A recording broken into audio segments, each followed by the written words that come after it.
इंदौर में लव जिहाद की फंडिंग मामले में फरार चल रहे कांग्रेस के वार्ड क्रमांक 58 के पार्षद अनवर कादरी की मुश्किलें और बढ़ गई है, क्योंकि उनकी फरारी के दौरान संरक्षण देने के आरोप में उनकी बेटी को पुलिस के द्वारा दिल्ली से गिरफ्तार किया गया है। अब उनसे विभिन्न पहलुओं पर पूछताछ की जा रही है। दरअसल कांग्रेस पार्षद अनवर कादरी पर पुलिस द्वारा 20,000 का इनाम घोषित किया गया था। साथ ही प्रतिबंधात्मक कार्रवाई की गई है और अभी भी कांग्रेस पार्षद फरार चल रहा है। बाणगंगा थाने पर उनके खिलाफ लव जिहाद फंडिंग मामले में आरोपी के तहत 2 लोगों के वीडियो वायरल हुए थे। दोनों ही युवक विशेष धर्म से ताल्लुक रखते हैं।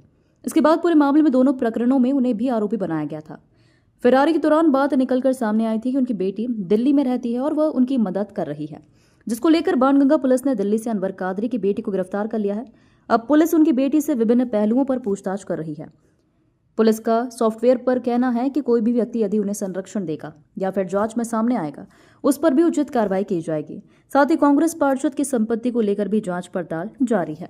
वो हमारा आरोपी है और 20,000 रुपए का इनाम मेरे द्वारा ही घोषित हुआ है।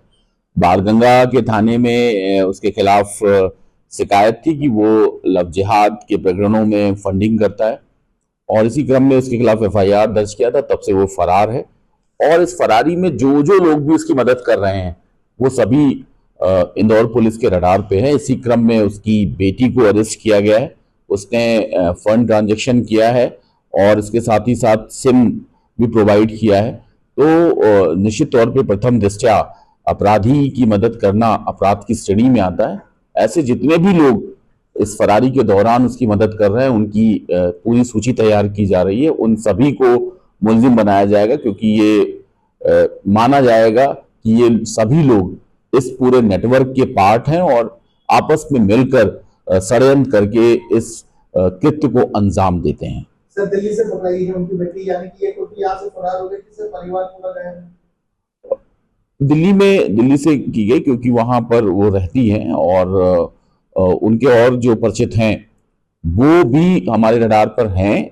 इसी तरीके से इनके और भी जो एसोसिएट्स हैं, रिलेटिव्स हैं, सगे संबंधी हैं, उन सभी की भी जो हमें टेक्निकल हमारा टूल्स है उसके तहत हम बाकायदा सर्विलांस पे रखे हैं। किसी को नहीं बख्शा जाएगा। जो भी मदद करेगा वो जेल के पीछे जाएगा।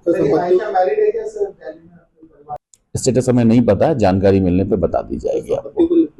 निश्चित तौर पे BNSS के तहत जो भी नए प्रोविजंस हैं उनके तहत कार्रवाई की जाएगी। किसी भी तरीके से बख्शा नहीं जाएगा।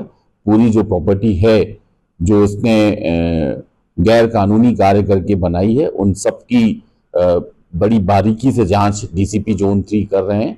निश्चित तौर पे वो भी कुर्क की जाएगी।